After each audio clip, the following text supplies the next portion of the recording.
Hey everybody, welcome to this edition of PPN NASCAR Now. Well, today I have a few NASCAR documentaries I'd like for you to hear, and I hope y'all enjoy them. The first one is titled Why Late 90s NASCAR Was Awesome. Dale Earnhardt was great. Nobody's going to question that. But to those who never saw him race, you'd probably think that NASCAR was the Intimidator show, where Big E had the same all-consuming popularity as his son. But not so. In fact, in the years after his 7th championship from 1995 through 2000, he was a key piece of the puzzle, but not the only one. In fact, the other people he raced against had personalities as memorable as his own. Dale Jarrett was someone you did not screw with. He was like Earnhardt, but taller and meaner, wearing a mullet and mashing the gas on a bad, fast Robert Yates engine. DJ may have been terrible at the road courses, but he was a force to be reckoned with in the richest races. He held off Earnhardt in the first 2 of his 3 Daytona 500 wins, won 2 Brickyard 400s, and he would have won a 3rd if he hadn't only made up 4 laps after running out of fuel. Then you had Rusty Wallace with his bad, fast hot rods dominating the short tracks, especially Bristol. He won his first race there and also his 50th. Aggressive to a fault, Rusty had the best name, the best sunglasses, and I swear the best public relations guy in the sport. The Miller Genuine Draft Rusty Wallace stock car. Pick it up, Rusty! Awesome. What opened up? Mark Martin was the fastest, most precise, and downright strongest guy out there. Watch him go flat out at Michigan, or dominate Watkins Glen for 3 straight years. He hated plate racing almost as much as Rusty did, but that didn't stop him from taking the fastest race in NASCAR history at Talladega. There was Bobby Labonte, who unintentionally became the cameraman to some of the sport's biggest moments. Labonte was the quad oval specialist and owned the keys to Atlanta, as Mike Skinner once said. You know, a few years ago, I figured they was going to name this place Earnhardt Speedway because he won all the races here, and then this kid named Bobby Labonte came along in this damn Pontiac, and we've had trouble with this guy, I'll tell you. There was Jeff Burton, the guy who always seemed to win the rain-shortened races. He did it at Darlington twice and once in Las Vegas. Most often, Jeff's success came at the cost of his much cooler and harder-to-understand brother, Wah Martin. When I'm down, I don't ever get in those guys' way. That guy was up there all damn day. Poor Ward finished second to his brother 3 times in 1999 and had to wait 5 years between his first 2 wins. Bill Elliott was the sport's most popular driver, even with a winless streak that ended up lasting over 7 seasons. The tall guy with the red hair always drove a red car, except the one year he didn't, and then he left that team to drive Junior Johnson's red cars, then start a team to run red cars of his own.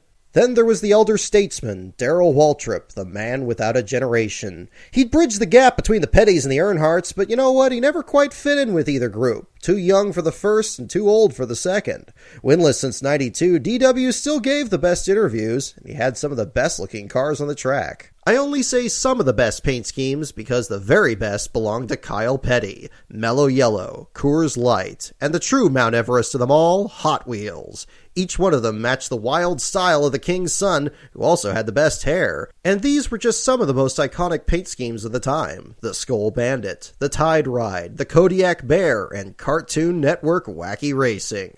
The payoff was huge for even the smallest brands. Where else but NASCAR would a guy on the West Coast learn about Shoney's restaurants or Big Apple markets? Forget Earnhardt's 20 years of trying. We had guys looking to get back to victory lane after several years. Derek Cope, Greg Sachs, Lake Speed, Brett Bodine, Kenny Schrader, and Mr. Excitement himself, Jimmy Spencer. And we had winless guys too, of course. Michael Waltrip was still stacking up his winless streak, along with other hard luck heroes like Rick Mast, Dick Trickle, and Robert Presley.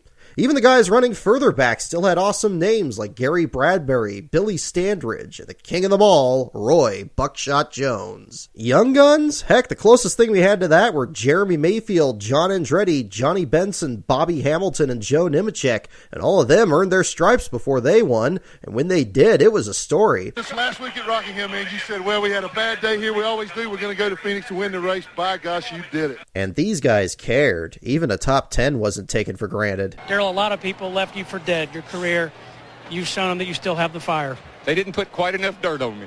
Kicked it off and crawled back out. I've been in holes before and crawling out of a pretty deep one right now, but damn, this is good. Everybody, to help me get here. I can't help it. That's okay. We're not stopping you. Enjoy them. Don't show much emotion. This is winning for me. Thanks.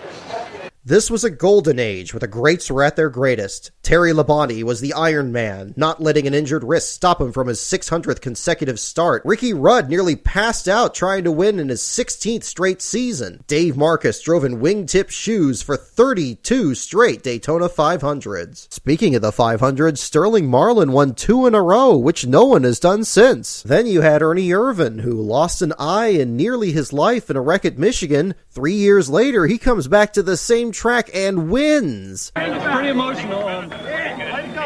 Started about 10 laps to go, started getting tears in my eye. But I tell you, it's great.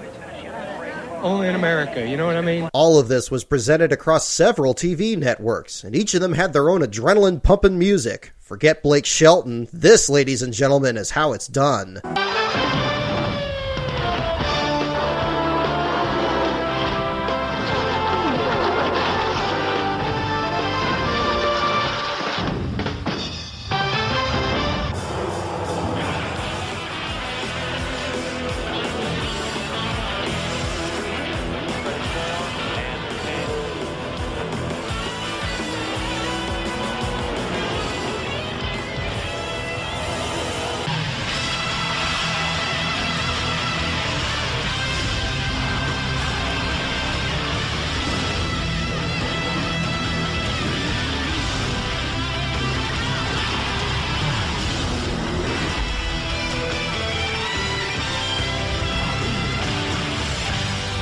More often than not, this involved a one-way trip to ESPN Speed World.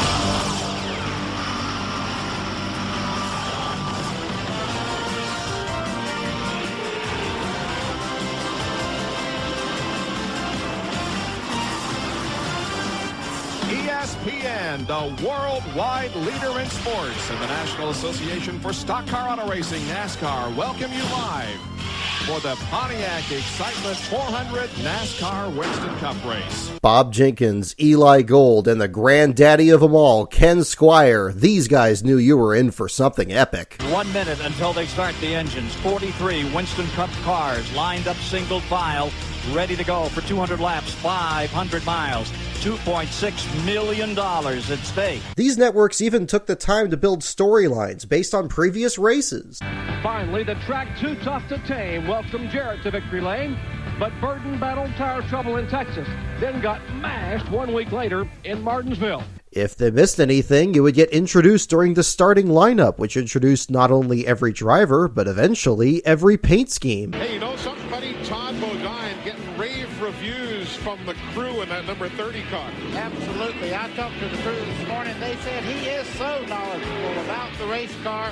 If it was up to them, they wouldn't mind signing him up for a long contract. But that's still up for grabs on the as far as what the owner wants to do. But they really think a lot of Todd Bodine as the driver. Even the commercials were exciting. Get that? The commercials! I don't know what today's ads are selling, but 2 decades later, I still look for son-of-a-gun protected and split-fire Performance V spark plugs. Castrol GTX produced horror films. Because if your viscosity breaks down, what's next?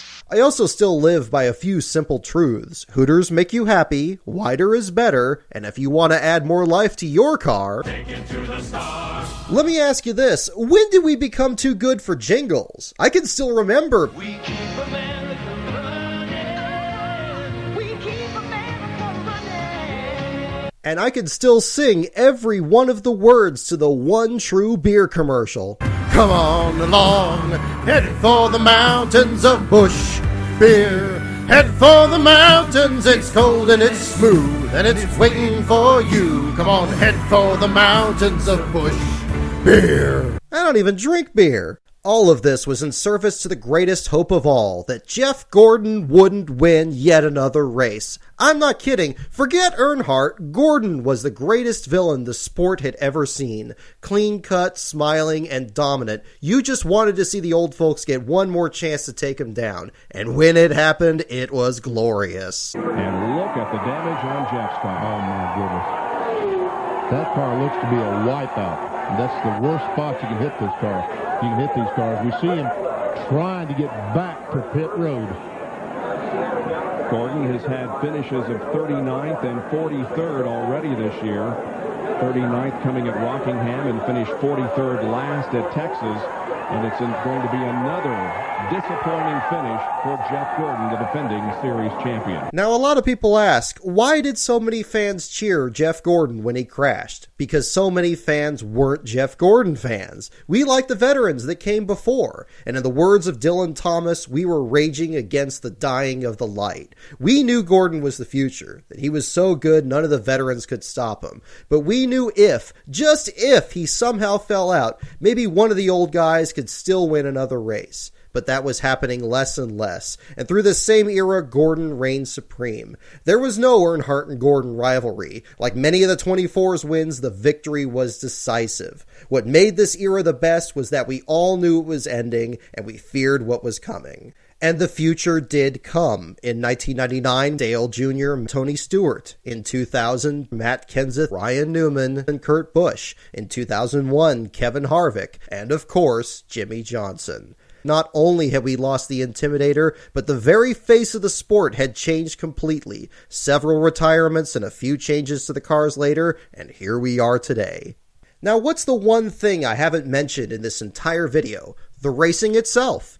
Plenty has already been said about that. Plenty has already been done. It's all anyone's talking about these days. But the problem is it's now treated as the fix-all to everything. That if the racing was just more competitive, the sport would be as big as it once was in the late 90s. But that just isn't true. Every aspect of the sport demands that much more care and attention. All of it has to have the singular purpose of showing off just how exciting stock car racing is and how special the individuals are who compete in it. This is what us old folk are pointing to when we talk about the good old days. It may have been a perfect storm of several things that nobody had any control over, but it wasn't just in our heads. It was a feeling, a spirit that for some reason got lost when the new generation came along. Will we ever get back to that again? Who knows? But the past is always there, and the future is always unwritten. Now here are the top 10 worst NASCAR tracks. They are...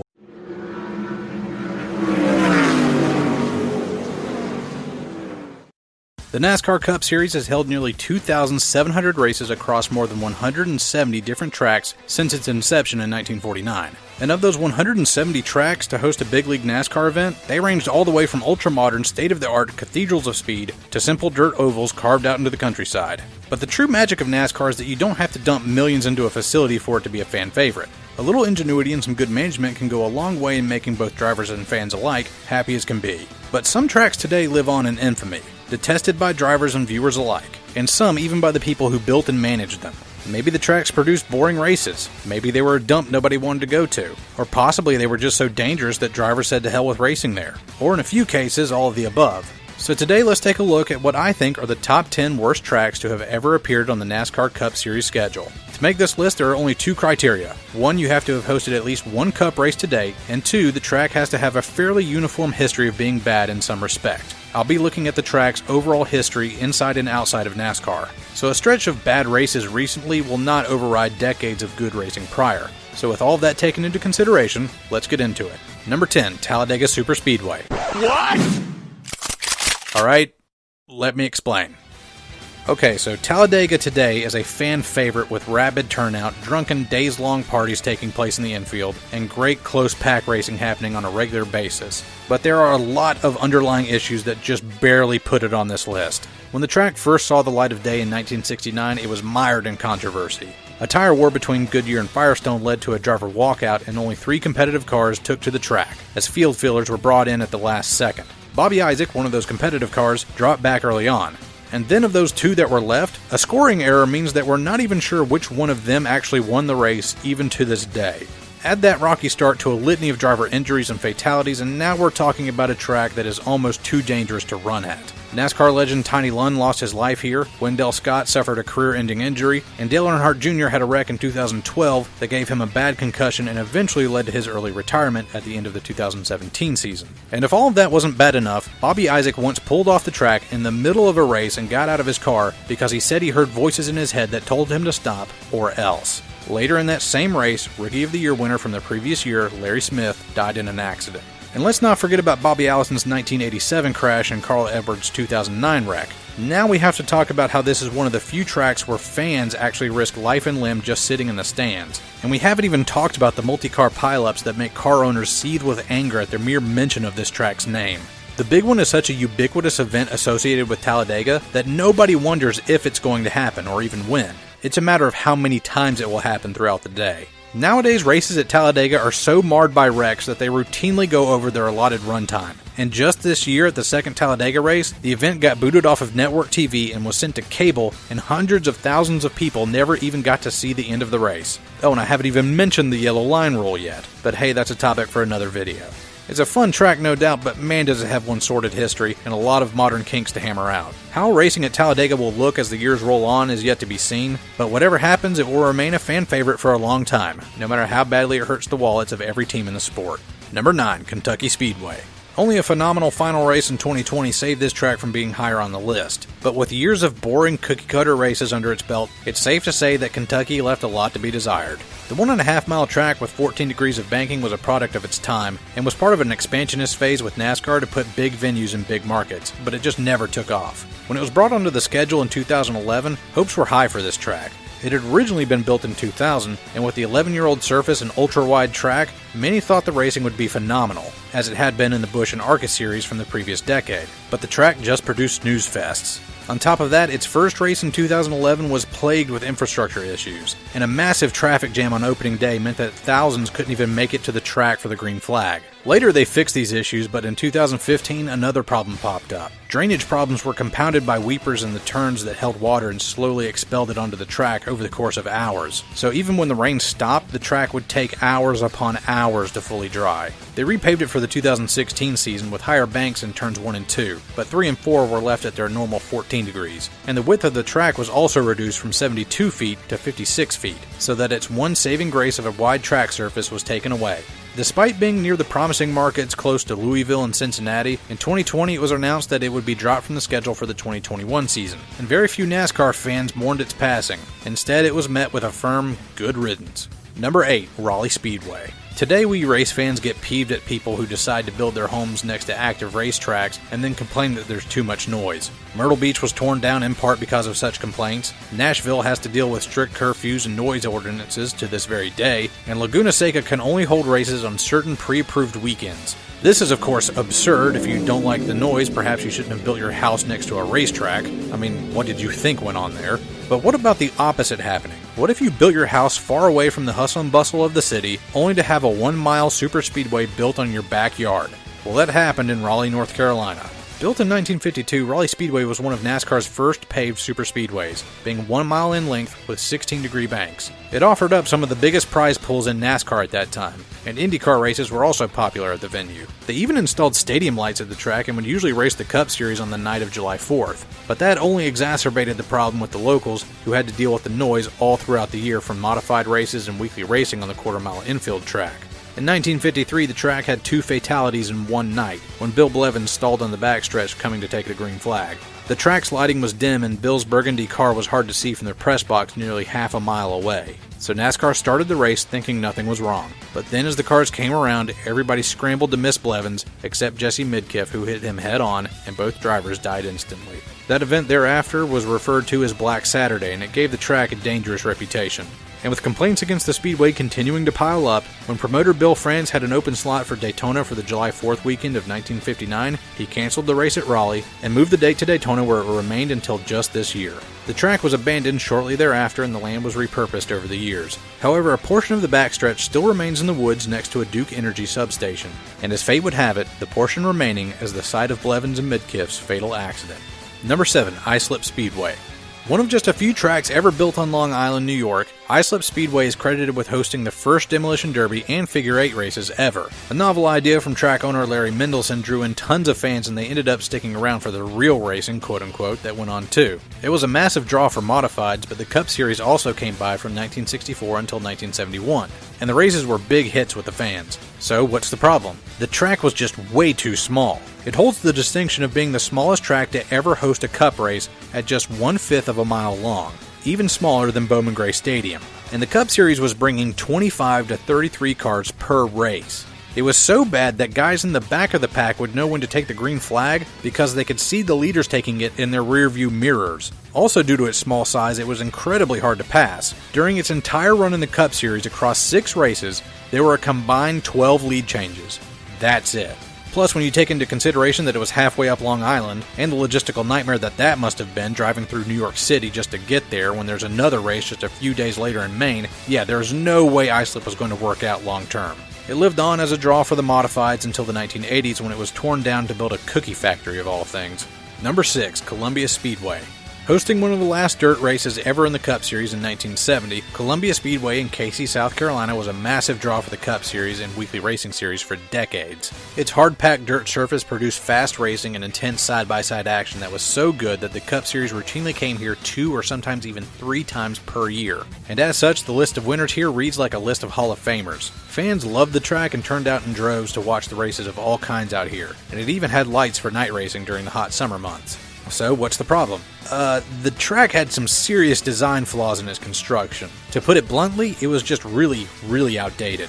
The walls and the turns were just thick wooden planking held in place with telephone poles, and one time David Pearson careened through the wall in turn 1 and ended up in a little creek in the woods. Plus, the front stretch wall was literally just 3 rows of railroad rails hoisted up by more rails set into the ground in 3 feet of concrete, meaning that if a car hit it, it would almost certainly be torn apart and a rail might get lodged inside the car and impale a driver. While that never happened in the Cup Series, there was an instance of a motorcycle racer who fell off of his bike and hit the railing at high speed and died instantly. Many local late model racers and NASCAR guys flat out refused to race here citing safety concerns. And when the track was paved in 1971, the faster speeds made even more drivers anxious about racing here. Add that to the tiny pit road and you have a track that was never going to survive the modernization efforts of 1972. And Columbia was abandoned shortly thereafter. In 2010, the land was reclaimed and the track lives on today as a venue for concerts, car shows, and other outdoor events. Number 5, Texas Motor Speedway.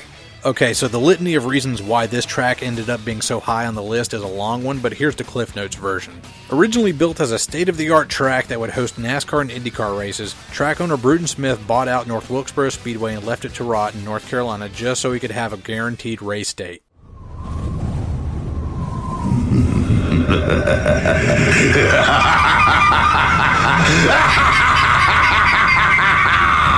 Then in testing, a month before its first race in 1997, it was found out that pit lane was too narrow and the transitions out of the corners were horrible. So they made a bunch of last-minute fixes to the track, and there was a massive pile-up on the first lap of the race anyway. They spent millions to reconfigure the track, there was another wreckfest of a race in 1998, and they spent another $2 million reconfiguring it again. And after all that, the track only produced mediocre racing. The infrastructure and amenities at the track were top-notch, but dwindling crowds have many NASCAR fans wondering if the Dallas-Fort Worth area is a market worth staying at. Stands that used to sit over 150,000 people are now lucky to get a third as many people to show up on race day. And another reconfiguring in 2017 where banking in turns 1 and 2 was reduced made racing even more lackluster. The track used to have some marquee events on the NASCAR and IndyCar schedules, but with Chicago and Kentucky both being dropped for 2021 out of the blue, many wonder if Texas will receive the same fate as the years roll on. Number 4, Tulsa Fairgrounds Speedway. A mainstay in the early IndyCar days, Tulsa was set up to be a foray into the Western market for NASCAR in 1956. One day prior, a race at the Oklahoma State Fairgrounds in Oklahoma City was held, but only about 12 cars showed up for that race and Jim Paschal ended up with the W after it was all said and done. The next day, the same guys headed over to Tulsa for a 200-lap event at the half-mile dirt oval at the fairgrounds. But it was in the middle of a drought in early August and the track had not been kept up or prepared for a race. And with no water being put on the track, it created tons of dust. The dust was so bad that announcers couldn't even see who was where on the track, and drivers said they couldn't even see 3 feet in front of them. Fans were reportedly coughing up dirt and running out of the grandstands to catch their breath. And after 32 laps, Lee Petty, who was running second, pulled into the pits, walked across the track while the race was still going on, kicked open the crossover gate, climbed up to the flag stand, and took the red flag for himself to wave the race off. Officially, on lap 34, the race was halted and never resumed.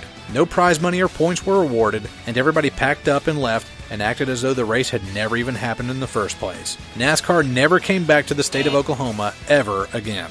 Yeah, one horrible race ended NASCAR's plans for westward expansion. They'd stay mostly a southeastern sport for decades to come. Tulsa lived on hosting dirt races for years afterwards, though, in other series, but in 2009 it was closed down and demolished 1 year later. Number 3, Airbase Speedway. Longtime viewers will immediately know why this track made the list, but for those of you just hearing about this track for the first time, let me give you the rundown. Originally called Greenville Textile Speedway, this track was built by Charlie Hicks in Greenville, South Carolina in 1949. It hosted tons of local races with late models, modifieds, motorcycles, and more. It even had lights and held night races, a rarity for the time. In 1950, the track changed its name to Airbase Speedway, in honor of the Donaldson Air Force Base just north of the track. Later that year, one race had to be called off in the middle of the main event for bad track conditions. And despite being billed as the fastest track in the Southeast, qualifying times were horrendously slow. As it turned out, Charlie Hicks really didn't have any clue what he was doing.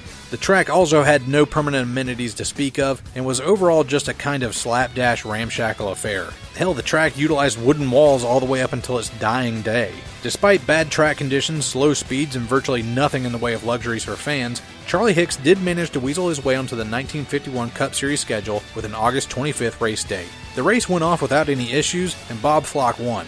But when Buck Baker tried to lease the track at the end of the year, he ran into a problem.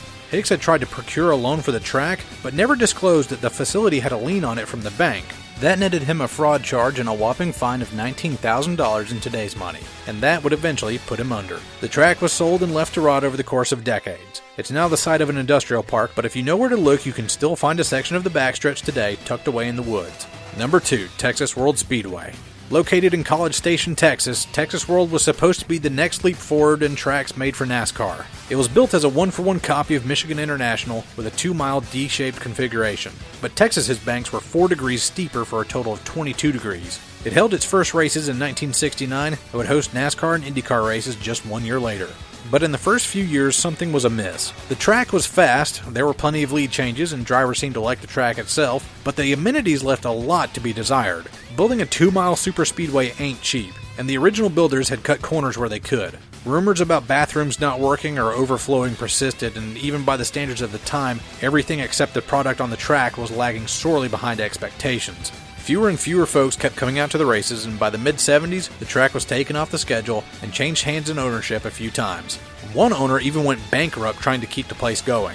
It came back from 1979 through 1981, but by then it was clear that the new owners were just barely scraping by, and the track was falling apart at the seams. Not to mention people still would not show up to the races. After 1981, the NASCAR Cup Series never came back, but Texas World would go on to be bought out by a Japanese company who gave it a much-needed repave in the 1990s, and it hosted some Busch East and ARCA races until they too left. And the only sanctioning body left at the track was the Sports Car Club of America, who utilized the 3-mile infield road course, all the way up until the track's dying day in 2017.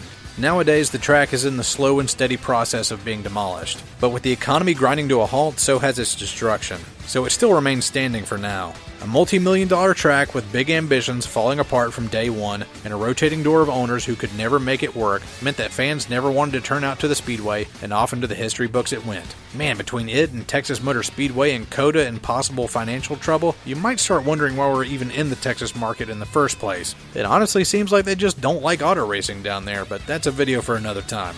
Number 1, Langhorne Speedway.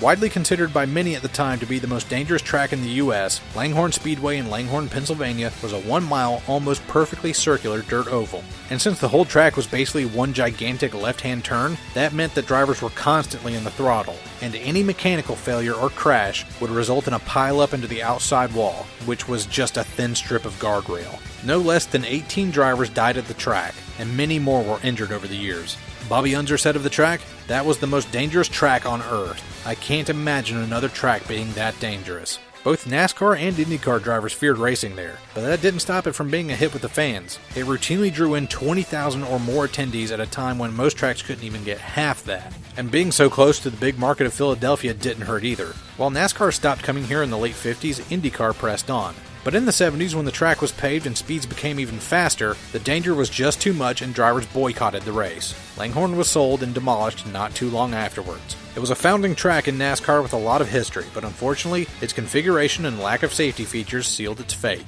Anyway, I'm Slapshoes. Thanks for watching, and until next time, y'all take it easy.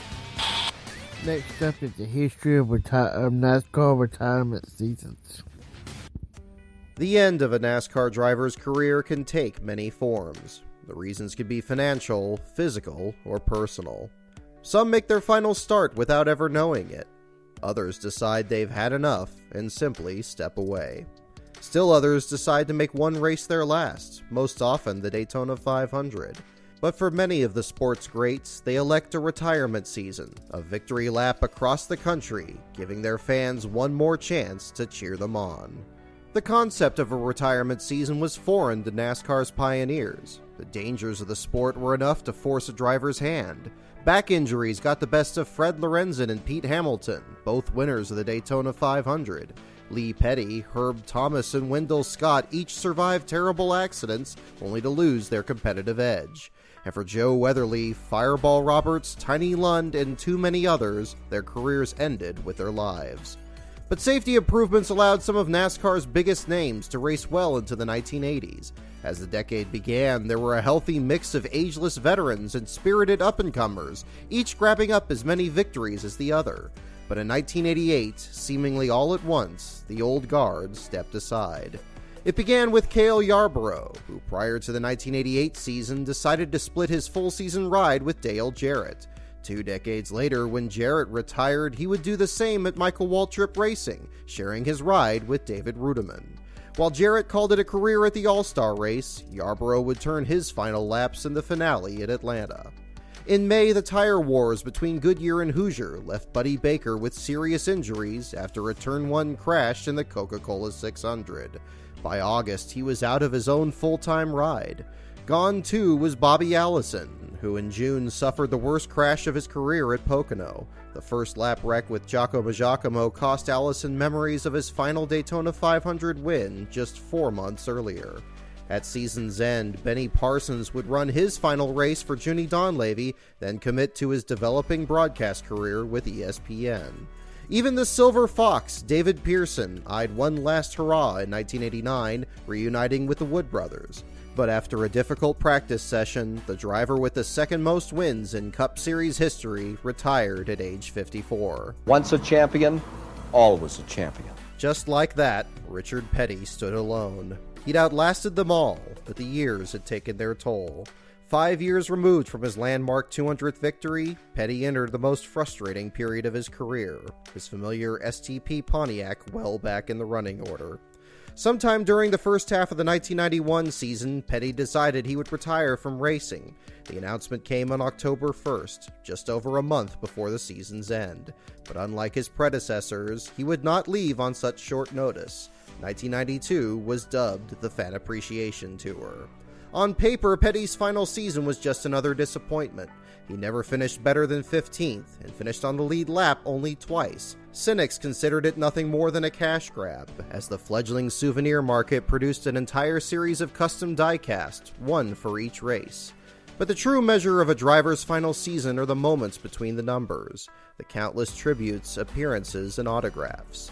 There was one last 4th of July, where a presidential salute was followed by one last moment of glory. Here they come down off the banking to about to complete lap number 1. Who is going to have the lead? They're side by side as they come down. Richard Petty is going to lead it. Then, in the season finale, came one final obstacle to overcome. Here comes Richard in the SDP Pontiac. He has the car running again with just 2 more laps to go, but he will be on the racetrack when the checkered flag drops. It's been wonderful. I mean, 35 years, the good Lord's looked after us all these years. And I'm still walking around. I hate to got in a wreck and disappointed me and some of the fans, but the big deal is we're here talking to you when it's over with, and I wouldn't change none of it. I wouldn't trade nothing for nothing else. When it was all said and done, the Fan Appreciation Tour was a success, and it soon became the model for the curtain call of every great driver. The next veteran to retire was another fan favorite, Harry Gant. When the King retired in 1992, Gant had broken Bobby Allison's record as the oldest driver to win a Cup race. He was 52 years and 219 days old when he took his 18th and final series win at Michigan. In October 1993, nearing the end of a winless season, Gant announced he would retire in '94. Gant's farewell tour was overshadowed by tragedy. In the 320 days leading up to that year's Daytona 500, 4 Cup Series drivers lost their lives in separate accidents. Third of these was Neil Bonnet, whose death led to the abrupt retirement of Jimmy Means, who called it a career that same week. But Gant continued onward and achieved modest results. There was more merchandise and autographs. There was also disappointment. He finished no better than 30th in the first 4 races, then failed to qualify for the spring race at Martinsville, site of his record-tying 4th consecutive win just 3 years earlier. But his first of 7 top 10s on the season came at Darlington, capped by a 7th in the Coca-Cola 600, the same night Jeff Gordon scored his first Cup Series victory. Easily the biggest thrill came under the lights at Bristol, where Gant selected Hoosier tires and put his Skull Bandit Chevrolet on the pole, the 17th and final of his career. Now 5 of the top 10 qualifiers are on Hoosier tires, including the entire front row. Jeff Bodine outside row 1, and our pole sitter, 54-year-old Harry Gant, making his final visit to Bristol International Raceway. By season's end, Gant ran a throwback scheme to one of his first cars, fielded by Hal Needham and Burt Reynolds. Both were in attendance when Gant climbed his way to 10th in the final 100 laps at Atlanta, but a cracked oil pan sent smoke into the cockpit, and he fell out 71 laps short of the finish. The Bandit's final ride has come to a conclusion. Harry, what happened? Well, we've had a lot of trouble in Atlanta. We run good, we had a lot of trouble. And it's the same thing today, the engine, it just kept getting weaker all day. And finally, the burning smell of the burning engine just got so much I couldn't breathe no longer. Harry, the fans, the memories, is it possible at all for you to sum it up in just a matter of seconds? Well, I think I had a big part in getting NASCAR going in early years, run other country, getting a sportsman division up to this, and it's a magnitude today, and I'm glad we're part of it. I'm glad I'm here in Wesley Cup, and like I say, farewell to all my fans that supported me over the years. You've been a part of the memories for so many of us for so long. On behalf of our crew and all the fans, thanks very much, Harry. Thank you very much. Thank all you fans. We love you all. Thank you. After the retirements of Richard Petty and David Pearson, Darrell Waltrip became the winningest active driver, and with Gant retired, was also one of the oldest. Little did anyone know that, like Gant, Waltrip had scored the final win of his career during the '92 season, taking the checkers in a rain-shortened Southern 500. During NASCAR's rise in popularity, Waltrip tried to keep pace with his own team, Darwall Enterprises. He poked fun at himself for his reliance on the past champions provisional to make races, a rule change which came about during Richard Petty's twilight years. But even these provisionals had a tendency to run out. In 1997, to celebrate Waltrip's 25th season in the sport, he ran several throwback schemes to other times in his career. One of these cars failed to qualify for the fall race at Charlotte.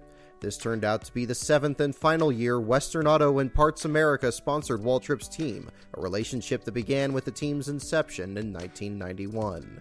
It was the beginning of the end. In early 1998, new sponsorship came from Speedblock, but the company never paid, and Waltrip had to run his team completely out of pocket. He just managed to make it to the 5th race of the season at Darlington, where NASCAR denied him a chance to run the number 300 to honor an ailing Tim Flock. Following a 30th place finish, the number 17 team shut down, but help came from an unlikely ally as Dale Earnhardt signed Waltrip to drive in place of his injured rookie Steve Park. The result was a 13-race stretch that saw DW finish 5th at Fontana, then nearly break through at Pocono. Waltrip looked to keep things going at Travis Carter Racing in 1999, but the number 66 Kmart Ford was well off the pace. On August 5th, Waltrip announced he would retire with the team in 2000, declaring it his victory tour. After the announcement, Waltrip failed to qualify for 6 of the next 14 races. Another 6 DNQs came in 2000, including the Coca-Cola 600, which Waltrip had won 5 times. Carl Long let him drive in his place. It's perhaps ironic, then, that qualifying gave Waltrip the biggest highlight of his final season. Oh, DW's got a great lap going. That air would indicate about where we estimate he would be. Somewhere around second, fourth. Can he jump it up a little bit? Oh, he did it! Oh, look at this! DW! 49.745 average speed, 180.923. Oh, DW be dancing the jig when he gets that, won't he? The Ricky Shuffle will be back. He's smiling so wide, and listen to this, folks.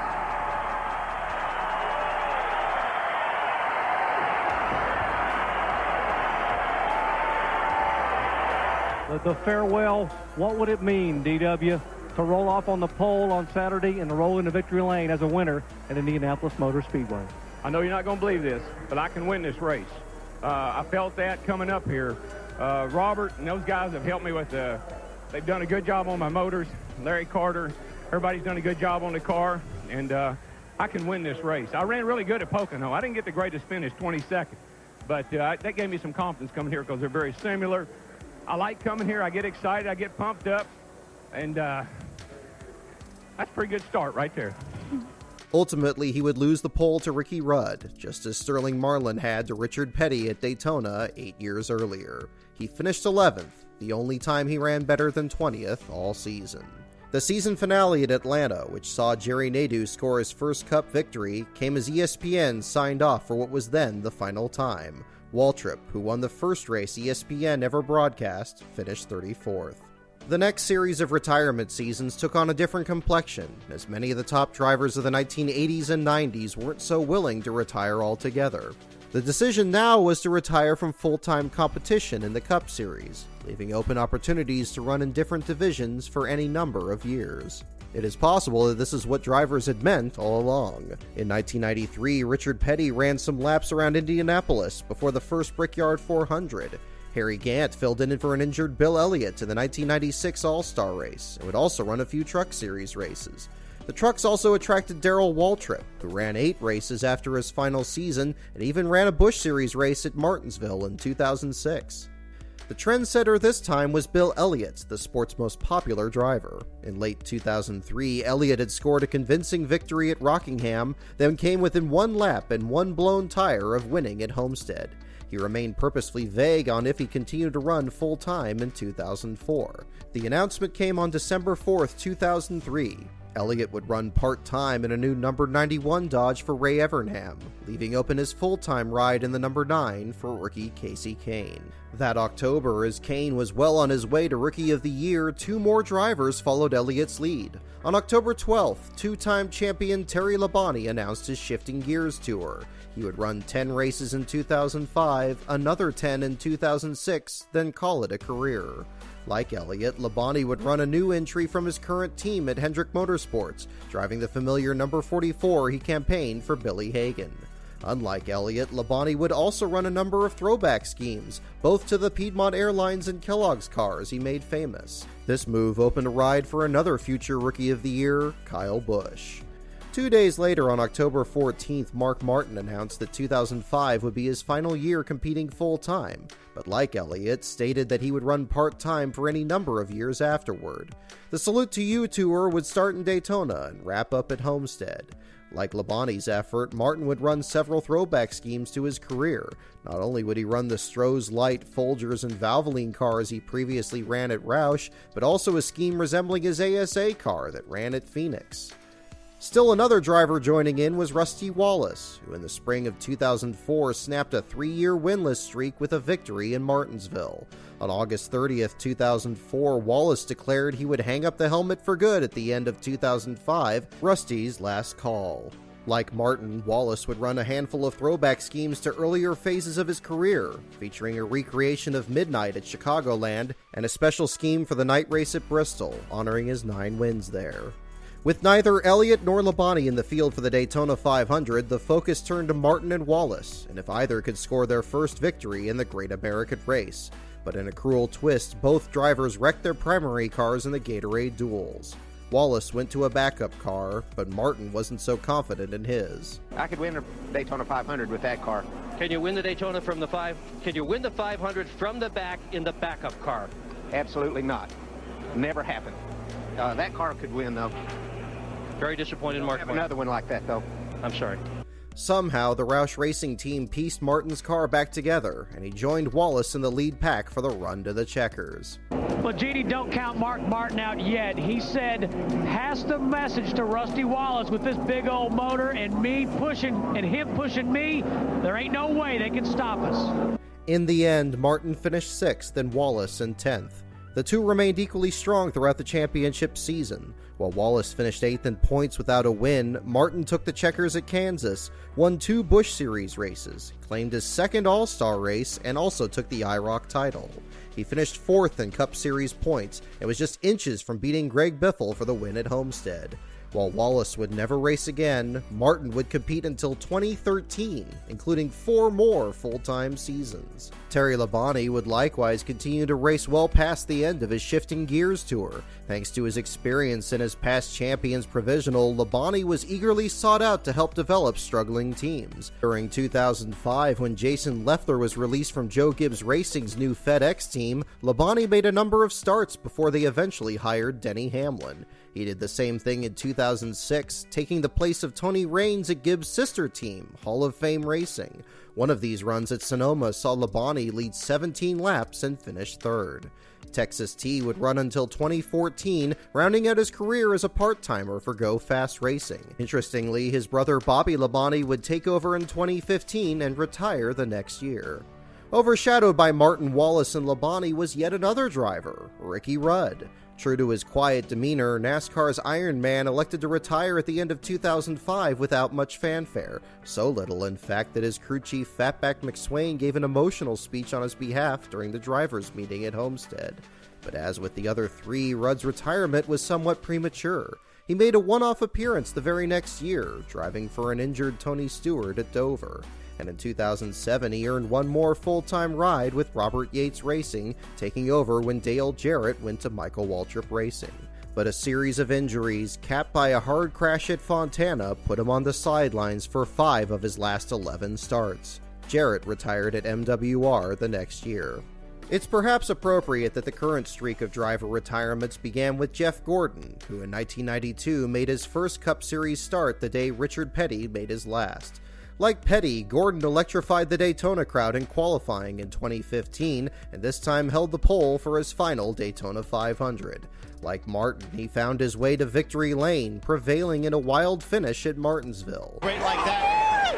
Yeah! We're going to Homestead! The drive for 5 very nearly became a reality in Gordon's final run in the number 24. It's a happy, good day. I want that win, but we're still going to celebrate. He then closed out his career to help another driver, this time an injured Dale Earnhardt Jr. in 2016. Both are now broadcasters, still in friendly competition. I'm not sure. I'm not sure what the feeling is. I didn't have any real... I didn't cry until I was hugging Rick's neck, man. He's been like a father to me, and the things that he's done for me, personally and professionally, but the personal stuff, he's really, really helped me more than anybody will ever know. And he's done that for a lot of people, and so I will miss trying to make him proud, And I know I'll still be able to do things that will make him proud because he's like a daddy, but I'll miss driving his cars and trying to make him proud on the racetrack. When Junior's Appreciation Tour came to a close at Homestead in 2017, he rolled down pit road alongside his old rival, Matt Kenseth. Kenseth ran a throwback scheme of his own as he faced an uncertain future, but even the quiet Wisconsin native wasn't denied one last celebration as he clawed his way to victory under the Arizona sun. I don't know what to say except for thank the Lord. It's been an amazing journey. I know I'm a big baby right now, but just got one race left. Everybody dreams of going out a winner, so we won today. Nobody can take that one away from us. It's a heck of a race with Chase there. Golly, just thanks DeWalt, Circle K, Toyota, all our sponsors, and JJR for a great 5 years. It's been quite the journey here the last 20, and thank you, fans. I appreciate it. Always a racer, forever a champion was the slogan for Tony Stewart's swan song in 2016. And like Gordon, there were fireworks when he made it to victory lane. Stewart inside. He is there. He gets Hamlin. They hit. And Stewart comes off turn 11. And he's coming to the flag. Tony Stewart wins. How did that happen? Especially at a place you're going to for your last time, that means a bunch. So it's it's special, trust me. Curiously, Stewart's last Cup-started Homestead also turned out to be the last for Carl Edwards, who Stewart had fought to the final lap for his third and final title. Such is the unpredictability of sports. And so the question now remains, what will be the signature moment of Jimmy Johnson's final season? Or have we seen it already? Was it a few weeks ago at Fontana, where he qualified on the outside pole, led a 5-wide salute, and took the green flag with his wife and children in the flag stand? Or is that moment still yet to come? Only time, and perhaps history, will truly tell. So what was your favorite retirement season? Or is there one that I didn't mention in this video? Make sure you mention it in the comments below. As always, thank you guys for listening. I hope to do this again. Just want to make sure, guys, if you want to keep up with PPN NASCAR Now, follow me on Facebook, PPN NASCAR Now. Thank you guys for listening. Have a good day, y'all, and God bless America.